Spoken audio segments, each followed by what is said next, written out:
Hi and welcome to the Blueshirts Corner. So the Rangers took on the Washington Capitals yesterday afternoon and they almost won this game, and I needed some time just to take a step back and just to recover after a loss like this. The fact that we were up 3-2 and we managed to let Nicholas Backstrom tie this up as he's left all alone in front, as we took an icing call when they pulled Brandon Hobie and we shot this puck down the ice and just shot it a bit wide of the open net. We could have taken a nice timeout there, and Alain Vigneault, with this timeout in hand, decides not to let these guys rest up, but instead he just lets the Washington Capitals, which they were coming with a lot of pressure there. I mean, we could have used that timeout. That was about the time when you take that timeout. I'm just so frustrated with Alain Vigneault, the fact that it's like you cost us a point there. We could have won, and the fact that they tie this up and it goes into overtime, and I mean, we could have had two straight wins here, and Alain Vigneault fails to take a timeout at a crucial part of this game, and it cost us. But you know what? Despite this unfortunate outcome of the game,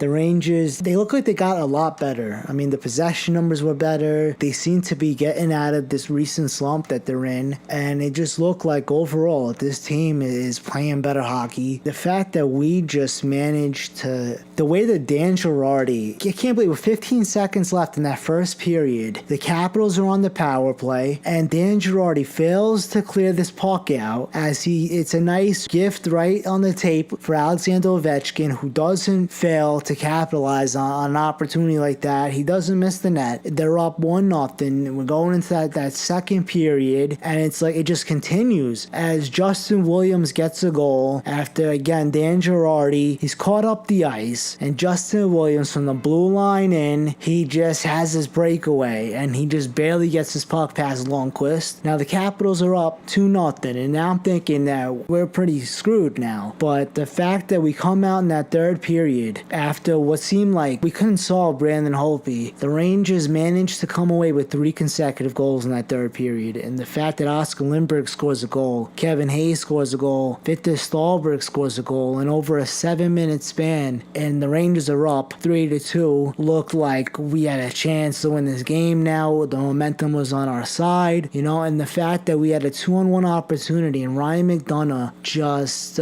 shoots us a bit wide as he's going off the backhand, and it just seemed like the Washington Capitals, they just took momentum from that point on. They just kept on coming. They pulled Brandon Hobie. They had this empty net as it's a 6-on-5. We go to shoot this puck down at the empty net, but then we shoot it a bit wide. We take the icing call, and then Alain Vigneault doesn't take the timeout at that point when you're thinking this is the best time to take a timeout. And so we didn't capitalize on that 2-on-1, and then the fact that 5 seconds left in regulation, Nicholas Backstrom scores this goal to tie it up. Now we're going into overtime, and the fact that Derek Stepan gets robbed by Brandon Hobie as he had a nice open net there, and it just the fact that it's a save by Brandon Hobie, and then Alexander Ovechkin, it's the other way as he comes bearing down and gets this puck past Lundqvist, and I'm just like, at that point when this puck goes behind Lundqvist, I'm just like, it had to be Ovechkin, right? He had to be just one goal shy of hitting 500 now, and it's crazy the fact that we can manage to beat ourselves in a sense. The Washington Capitals didn't beat us, we beat ourselves. We had 2 golden opportunities there. A 2-on-1 by McDonough, shoots it wide, and then Derek Stepan with an open net there, and he just fails to capitalize on that opportunity, and it's the other way. But you know what? There was a lot of good things to take out of this game. I mean, the fact that now tomorrow we're going to be playing the Boston Bruins, and I'm hoping that we can come away with a big win there. I mean, as we're alternating wins and losses now, it just seems like we win one, we lose one, we win one, we lose one, we win one, we lose one. I'm hoping we can win one tomorrow, and then we're playing the Islanders in the Barclays Center come Thursday, and then Saturday and Sunday we got back-to-back games as the Philadelphia Flyers, we're playing them at 1 o'clock on Saturday, and then we play the Washington Capitals on the 17th on Sunday at 5. And I'm telling you, I feel like after a loss like this and the way we came back in this game, I feel like the next time we play the Capitals on the 17th of January, I feel like we're going to come away with the win. It wasn't even that they beat us, we beat ourselves. But you know what? Now now there's a lot of good things to take out of this game. The fact that we seem to be getting back on track and we seem to be figuring out exactly what we got to do. And when we play a team like the Washington Capitals, who are at the top of the NHL right now, and they got a lot of points there where, I mean, they could afford to lose some games and still be the best team in the entire league. They're probably going to win the President's Trophy if they keep it up, which at this point, I don't even care about winning a President's Trophy. We've been there, we've done that. I mean, I feel like we just need to make the playoffs. After a loss like this, we could learn from something like this. And I feel like we'll find a way, as long as we could just stay in a playoff contention here, as we are just, the whole league is just so close in points right now that we can't afford to lose games. The Islanders are right behind us, and if we don't beat the Boston Bruins Monday and beat the Islanders just to get a little bit of points in hand, I mean, if we lose 2 or 3 games, we could be looking at barely making the playoffs. And we're only halfway through the season though, and every team seems to be really close in points. So I just feel like as long as we just keep on playing Rangers hockey, we can find a way to just make the playoffs. And I feel like this team right now, I really feel like at that trade deadline, unless you're moving a guy like Dan Girardi, Mark Stahl, or Dan Boyle and getting something in return, then there's no point